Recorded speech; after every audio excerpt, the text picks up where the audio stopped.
E agora vamos falar sobre a UEPP, União das Entidades de Presidente Prudente. Uma entidade que surgiu há cerca de 2 anos e é bastante forte na nossa cidade. Doutor Alberto é o presidente. É um prazer tê-lo conosco. Obrigado, Neuza, pelo espaço e pelo apoio que você sempre deu aos nossos projetos e à nossa atividade, a atividade da União das Entidades de Presidente Prudente. Uma entidade que tem um espaço muito importante na comunidade, é bastante respeitada, está consolidada. Hoje, quais são os projetos da UEPP? Você falou bem, ela está consolidada. Ela nasceu em novembro de 2011 e a UEPP foi consolidada agora em novembro de 2013 com a Assembleia, com a participação das entidades, e foi criada a personalidade jurídica da União das Entidades de Presidente Prudente e Região, e ela existe documental. Ela existia na informalidade, entre aspas, né? Mas atuante, com projetos que vocês todos da mídia já sabem. Os projetos para 2014 é um projeto, é a continuação das ideias e dos projetos que a gente tem debatido, estudado, que é o cunho principal é o desenvolvimento de Presidente Prudente e Região. E o enfoque principal para esse ano é o desenvolvimento e atuação das câmaras setoriais. Agora, na realidade, câmaras setoriais, o que essas câmaras fazem, como são formadas? Neuza, durante o ano de 2013, após as nossas atividades e reuniões com o governo, Alckmin, com as secretarias, Secretaria do Planejamento, Secretaria de Desenvolvimento, Secretaria da Fazenda, reuniões com lideranças políticas, houve-se por bem ser realizado em Presidente Prudente, no começo de novembro, dia 9 de novembro, um seminário com enfoque no desenvolvimento de Prudente e Região. O seminário em si, ele trazia no seu contexto e conteúdo a discussão do que o governo tinha feito e quais eram as pretensões da sociedade civil e das lideranças de Presidente Prudente. Após a discussão técnica entre 10 representantes de secretarias do governo que aqui tiveram naquela ocasião, houve-se por bem a criação de câmaras setoriais. O que é uma câmara setorial? É uma reunião da sociedade civil, de empresários, representantes de classe, de entidades, que tenham afinidade por algum setor ou tenham vontade de que se desenvolva algum setor que ele tem conhecimento. Essa foi o começo das câmaras setoriais, foi no fim de novembro, em que foram implantadas aqui em Presidente Prudente. E hoje são quantas? Em quais áreas?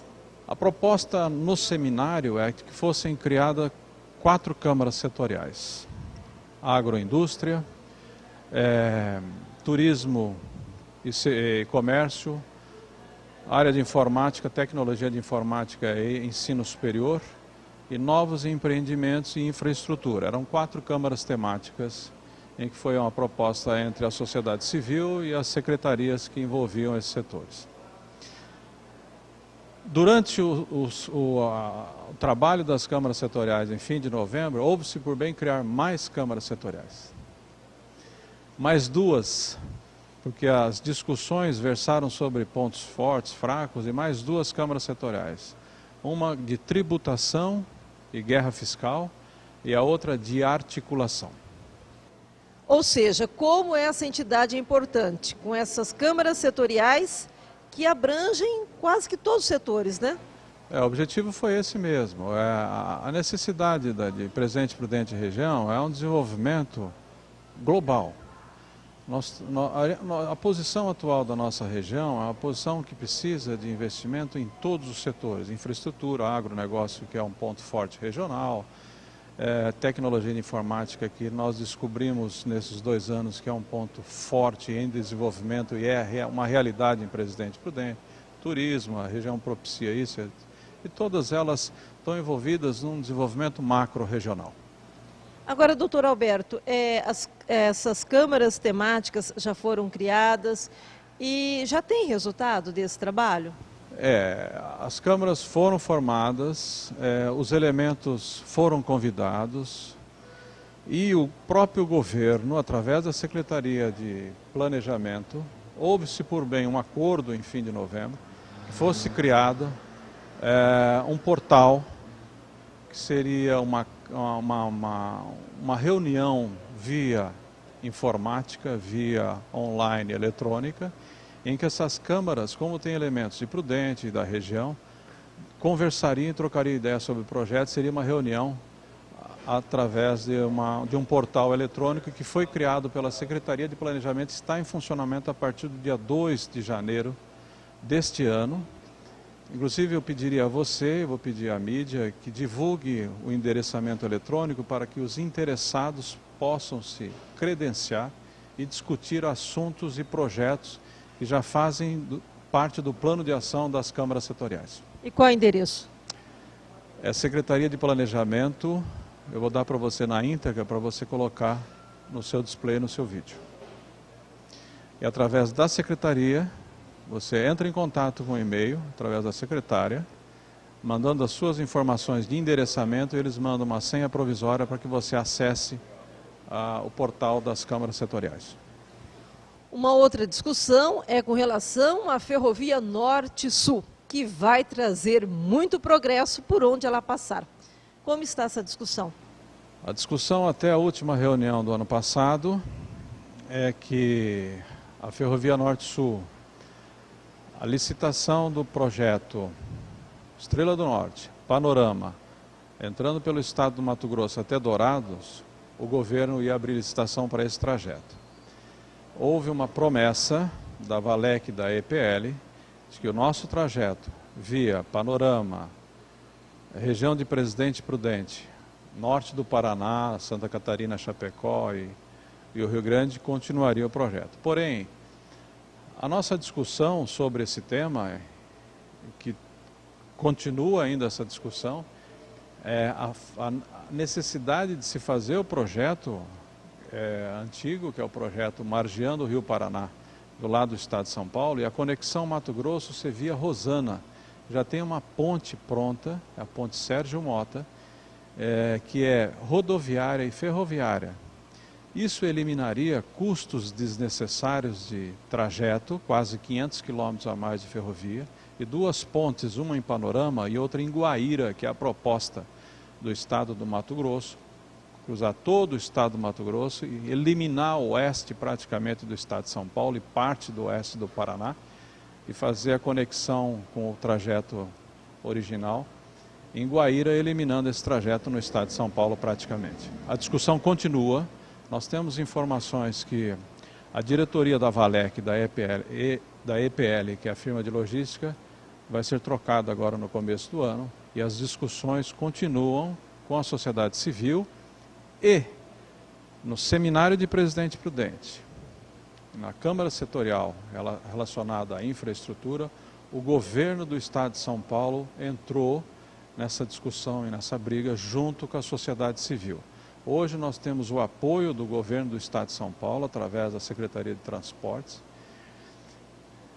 Está sendo realizado, está sendo formatado um ofício via Estado de São Paulo, de um levantamento que nós fizemos de demanda regional, da necessidade social da Ferrovia Norte-Sul passar do lado de São Paulo, no seu trajeto original.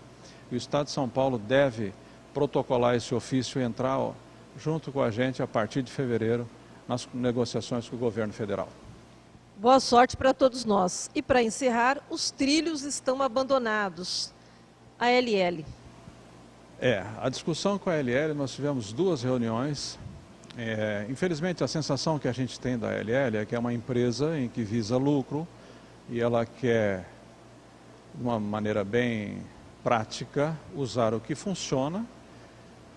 Vocês têm notícias bem recentes de um acidente em Rio Preto por uso de uma ferrovia desatualizada, com dormentes e trilhos da época centenária praticamente. E ao invés de fazer-se investimentos, adequações, atualizações, a LL não tem feito isso. A gente tem reuniões da UEPP, da sociedade civil, com o governo do estado de São Paulo, que também se propõe a entrar nessa discussão, o que fazer. não pode continuar no estado que está a malha ferroviária do estado de São Paulo, que é uma via de escoamento de produção, e a gente sabe que a safra desse ano vai ser recorde e não tem infraestrutura para fazer o transporte e escoamento da produção. Doutor Alberto, muito obrigada pela entrevista, boa sorte, conte conosco.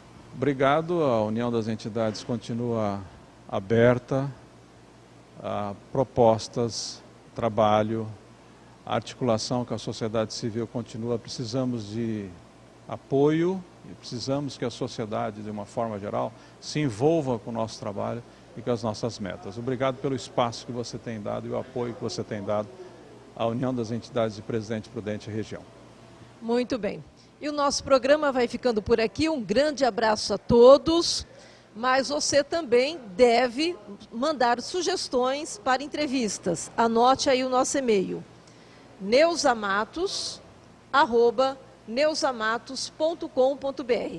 As entrevistas do nosso programa também podem ser vistas no site www.neusamatos.com.br. Um grande abraço a todos e a gente se encontra na semana que vem. Mas se você perdeu as outras entrevistas, daqui a pouco o programa reprisa. Até já!